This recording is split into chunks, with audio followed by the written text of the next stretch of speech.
नि मुङा थरायना मनिसा बसुमतारी आं थाखो 9 फरायो आं बाथौ सम गोजौ फरायसालिनि थाखाय फरायो जा बाबानि मुङा कुमुद बसुमतारी आरो मानि मुङा अनुराधा बसुमतारी आंनि गामिनि मुङा भालुकदं सिंग्रापारा मिथिनो मोनदों थांनाय साननैसो सिगां फोसावजानाय टेलेन्ट सार्चनि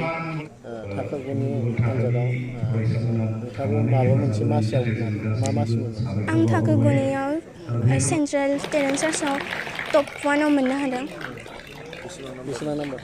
आं गासै 200नि मादाव 161 मोननो हादों आरो पार्सेन्टआ 80.5 मोनदों बेसेबां घन्टा फरायो आं स्कुलनिफ्राय थांखांना दसे रेस्ट लानानै फरायो ओमफ्राय हरनि माब्लाबा 11ता साराय 11तासोखि फरायो नैबे जाफुंसार जानाय बायदि सानना लायो नामा बेखौ लानानै बे उथ्रिसारनायखौ लानानै आं जाफुंसारनाय बायदि मोनदोंबो आरो मोनाखैमोनबो मानोना आङो इनिफ्राय बांसिन नाम्बार लानो सानदोंमोन नोंनि नैबे जाफुंसारनायाव सोर सोरनि मदद दं आंनि बे जाफुंसारनायाव गासै फरायसालिनि मदद दं फोरोंगिरिफोरनि मदद दङ आइ आफानि मदद दङ फिउचाराव मा जानो सानो आं फिउचाराव सासे डक्टर जानो सानदों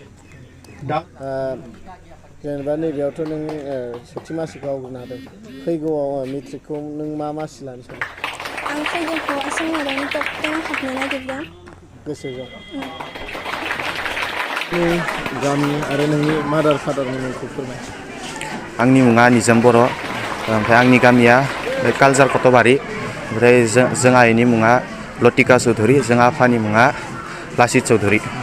मा थाखोआव फरायो नोंथां आं 10 थाखोआव फरायो मिथिनो मोनदों देग्लायसो जानानै थांनाय टेलेन्ट सार्च आनजादाव नोंथाङा सेथि मासिखौ आवग्रिनो हादों नंगौ नंगौ बेसेबां मोनदों टटेल 200नि मादाव 178 89% सेथि मासिखौ आवग्रिनो हानानै माबायदि मोनदों जोबोद मोजां मोनदों बेवहाय सोरनि अबदान दं बेवहाय मेनलि नायोबा जोंनि मास्टारफोरनिनो अबदान दङ फोरोंगिरि सार फोरोंगिरि लोगोसे बिमा बिफा आइ आफामोननिबो दङ मा फरायसालि बे बाथौ आश्रम जौसिन फरायसालि बर'मा बेसेबां घन्टा फरायो नोंथाङा 10 घन्टा हस्टेलाव थानानै फरायोना न'आव थाना फरायो हस्टेलाव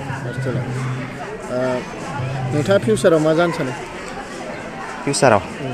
इयुनाव मा जानो सानो इयुनावथ' जेबो एम लायाखै पाइलट नोंथाङा मेट्रिकखौ